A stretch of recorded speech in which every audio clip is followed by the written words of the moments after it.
wabarakatuh. Halo semuanya, saya Amirat Nawati dari Universitas Sati Indonesia Prodi Manajemen dengan NIM 230121002. Pada video ini dibuat untuk menyelesaikan salah satu tugas dari mata kuliah Ekonomi Manajerial dengan dosen pengampu Ibu Febrian Mulyani SEMM. Pada video ini, saya akan membahas mengenai pengambilan keputusan. Bicara mengenai lingkungan perusahaan, yaitu lingkungan di mana suatu perusahaan beroperasi dapat dikelompokkan menjadi dua. Yang pertama yaitu lingkungan bisnis atau faktor bisnis, atau bisa disebut juga dengan lingkungan eksternal. Dan yang kedua adalah faktor-faktor internal, atau disebut juga dengan lingkungan internal. Kita mulai dari lingkungan internal dulu. Lingkungan internal yaitu lingkungan yang berasal dari dalam sistem perusahaan itu sendiri, maka memiliki sifat dapat dikendalikan atau dapat dikontrol oleh perusahaan. Nah, biasanya ini terkait dengan manajemen fungsional. Manajemen fungsional sendiri ada berbagai manajemen. Yang pertama yaitu manajemen pemasaran, keuangan, operasi, sumber daya manusia, riset dan pengembangan diri. Serta mengenai budaya perusahaan, corporate culture perusahaan dapat menciptakan budaya macam apa yang akan dikembangkan perusahaan tersebut. Selanjutnya, lingkungan eksternal. Lingkungan eksternal terdiri dari lingkungan industri dan lingkungan makro. Lingkungan industri ini tentu di dalam industri yang sama, misalnya bank yang berada di dalam industri perbankan. Selanjutnya, industri manufaktur, yaitu model ekonomi industri dan struktur pasar. Struktur pasar juga ada persaingan sempurna, persaingan monopolistik, persaingan oligopoli, dan pasar monopoli. Lalu ada lingkungan yang termasuk atau dalam kelompok lingkungan makro, yaitu lingkungan ekonomi, teknologi, politik, hukum, pendidikan, dan lingkungan sosial budaya. Nah, ini semua secara bersama-sama akan berpengaruh terhadap aktivitas usaha dan akan berpengaruh terhadap perusahaan juga. Selanjutnya yaitu pengambilan keputusan. Tugas utama manajer itu apa sih? Nah, tugas utama manajer yaitu membuat keputusan yang mampu meningkatkan performasi organisasi atau bisnis. Mengambil keputusan agar tujuan organisasi, perusahaan, bisnis tercapai. Perusahaan adalah organisasi yang mengkombinasikan atau mentransformasikan input menjadi output yang berupa barang dan jasa yang dapat diperjualbelikan. Kalau mengkomunikasikan input, membuat atau menghasilkan barang atau jasa, tetapi untuk dikonsumsi sendiri, berarti itu bukan perusahaan.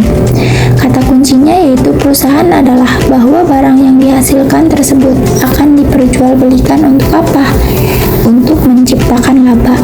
Di dalam teori yang membahas tentang perilaku produsen, selalu diasumsikan bahwa tujuan perusahaan adalah untuk mencapai laba maksimum. Tetapi kalau kita bicara mengenai tujuan perusahaan di dalam dunia meta, tentu tidak selalu untuk mencapai laba maksimum.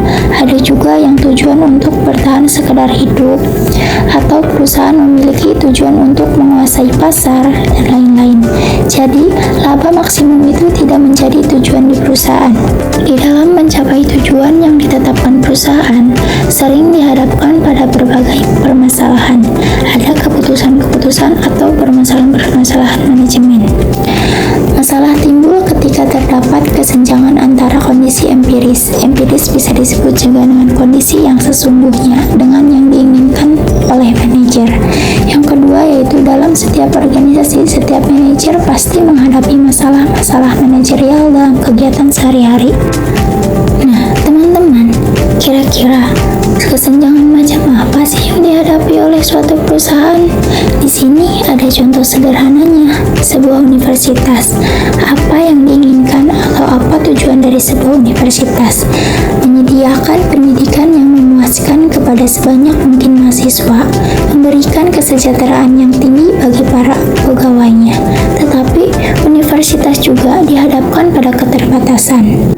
Contoh di sini yaitu keterbatasan sarana dan prasarana, keterbatasan dosen, keterbatasan mahasiswa. Sebagai organisasi, universitas juga memiliki tujuan yang lain, yaitu memberikan kesejahteraan yang tinggi bagi para pegawainya, tetapi dihadapkan pada keterbatasan. Permasalahan perusahaan secara umumnya apa aja sih? Nah, di sini yaitu masalah dalam penentuan tingkat harga dan tingkat keluaran produk. Masalah apakah akan membuat produk sendiri atau membelinya dari pihak lain. Masalah keputusan teknik produksi dan pemilihan teknologi. Masalah pemilihan media dan intensitas periklanan serta promosi.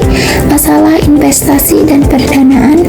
Masalah penerimaan dan pelatihan tenaga kerja, dan masalah tingkat persediaan. Bagaimana sih mengatasi masalah-masalah yang timbul?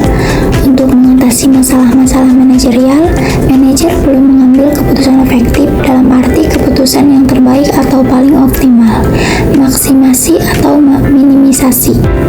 Dalam rangka mengambil keputusan optimal, manajer bergantung pada informasi yang didapatkan dari data kuantitatif yang didapatkan dari analisis data, dan data kualitatif yang diperoleh manajer dan intuisi dan pengalaman bisnisnya. Managerial ekonomi. Managerial ekonomi merupakan aplikasi dari teori ekonomi dan berbagai alat di dalam ilmu pengambilan keputusan untuk apa yang membahas mengenai bagaimana suatu organisasi dapat mencapai tujuan atau sasaran yang telah ditetapkan dengan cara yang paling efisiensi. Douglas, ekonomi manajerial adalah aplikasi dari prinsip ekonomi dan metodologi yang digunakan dalam proses pengambilan keputusan pada suatu perusahaan atau organisasi untuk dapat mencapai tujuan dengan cara yang paling efisien. Fives dan Jersey, ekonomi manajerial merupakan aplikasi dari teori ekonomi dan metodologi yang digunakan dalam pengambilan keputusan bisnis dan administrasi. Salvatore, ekonomi manajerial adalah aplikasi teori ekonomi dan merupakan alat bantu dalam ilmu pengambilan keputusan dengan mempertimbangkan bagaimana suatu organisasi dapat mencapai tujuannya dengan efektif. Ekonomi manajerial menggabungkan ilmu ekonomi dan ilmu pengambilan keputusan. Teori ekonomi mengacu pada ekonomi mikro dan ekonomi makro. Teori ekonomi berusaha memprediksi dan menjelaskan perilaku ekonomi. Konsep ekonomi yang dapat digunakan biasanya kerangka kerja keputusan, khususnya teori perilaku konsumen, teori perusahaan, teori struktur pasar, dan penempatan harga di pasar.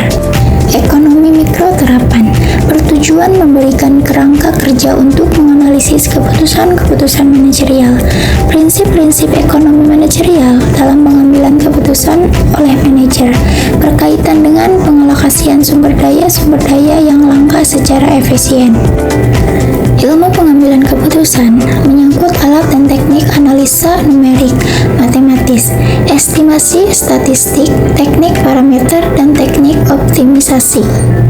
Matematika digunakan untuk merumuskan atau memformulasikan contoh untuk menggambarkan bentuk persamaan. Percobaan ekonomi yang didalilkan dalam teori ekonomi. Ekonometrik membuat peramalan, dan untuk statistik memperhitungkan risiko, probabilitas keberhasilan, dan lain-lain.